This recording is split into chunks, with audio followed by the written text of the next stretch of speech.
कितीही प्रयत्न केले, कितीही उरकलं तरी बऱ्याच वेळेला पेंडिंग पडलेली कामच उरकत नाही किंवा ती क्लिअर होत नाही. जसं की हे असे ब्लाऊज आहेत, इकडे सुद्धा तुम्हाला दिसतात माझ्याकडे ब्लाऊज ती जोडून ठेवलेली काही 5-7 ब्लाऊज आहेत. ॲक्च्युली 10-11 होते, त्यातलं एक मोकळ्या वेळामध्ये काढलेलं आहे.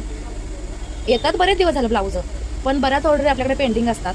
मग त्यातले अधूनमधून जे अर्जंट असतात, ज्यांना लागत नाही ते शिवा म्हणतात, किंवा ज्यांना अगोदर ऑर्डर आपल्याकडे असल्यानंतर पण त्या साड्या न लागता नवीन घेतलेल्या साड्यांचे ब्लाऊज लागतात. अशा बऱ्याच गोष्टींचा गोंधळ असतो. मग अगोदरची ऑर्डर ठेवून त्यांना त्यावेळेला ते ॲडजस्ट करून द्यावे लागतात आणि मग ते ॲडजस्ट करून कार्यक्रम झाले की पुन्हा त्यांना आपल्या जुन्या ब्लाऊजांची आठवण येते.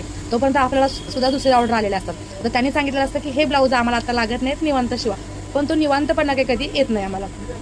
डे बाय डे आमचं हे रुटीन चालूच असतं. त्याच्यामुळे पेंडिंग एकदा काम पडलं म्हटलं की ते मागे अगदी रखडत जातं म्हणलं तरी चालेल. तसेच आज ऑल्टरेशनच्या सुद्धा मी अगोदर शिवून दिले होते ब्लाऊज त्या ताईंचे, पण हे ब्लाऊज देते म्हणून 2 दिवसात सांगितलेलं, पण आता 4-5 दिवस झाले तरी आता ह्याला हात लागला नव्हता. मग हे पण दुपारी एक शिवलं.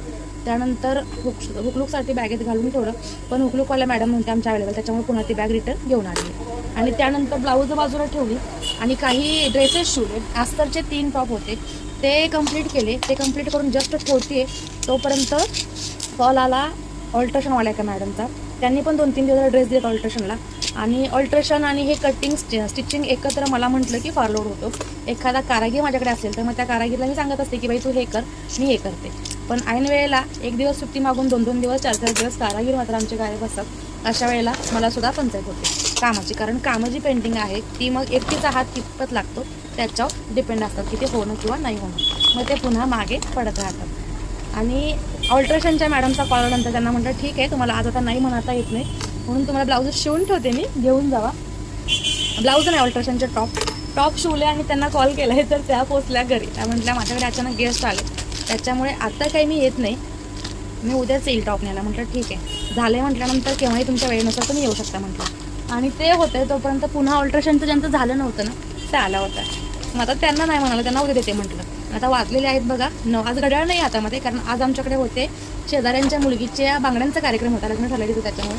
मग तिकडे जाऊन आले मी. सो आज घड्याळ नसल्यामुळे मला चुकल्यासारखं होते. सवय नाही ना 2 हातात बांगड्यांची, पण छान वाटतात नाही का. हातात हिरव्या बांगड्या असल्या की हाताला एक वेगळाच लुक येतो, छान वाटतं. सो असे आमचे कामं असतात. तुमच्याशी असं होत असेल ना की घेतलेलं काम मार्गी लागेपर्यंत बाकीची कामं पेंडिंग असतात आणि ती मार्गी लागेपर्यंत नवीन तितक्याच ऑर्डर येऊन पडलेल्या असतात ते. त्याच्यामुळे टेलरांचं काम करणं किती स्पीडमध्ये करा, कामंही पेंडिंग पडतातच, वेळेच्या आत कधीच कामं होत नाहीत. तुम्ही सुद्धा टेलर असाल तर सांगा मला, कमेंट तशी करा. आणि तुमच्याशी काय काय घडतं तुम्हाला सुद्धा नक्कीच आवडेल जाणून घ्यायला. आणि अजून आपल्या चॅनलला सबस्क्राईब केलं नसेल, इन्स्टा पेजला फॉलो केलं नसेल तर तेही करून टाका लागलीच. बाय.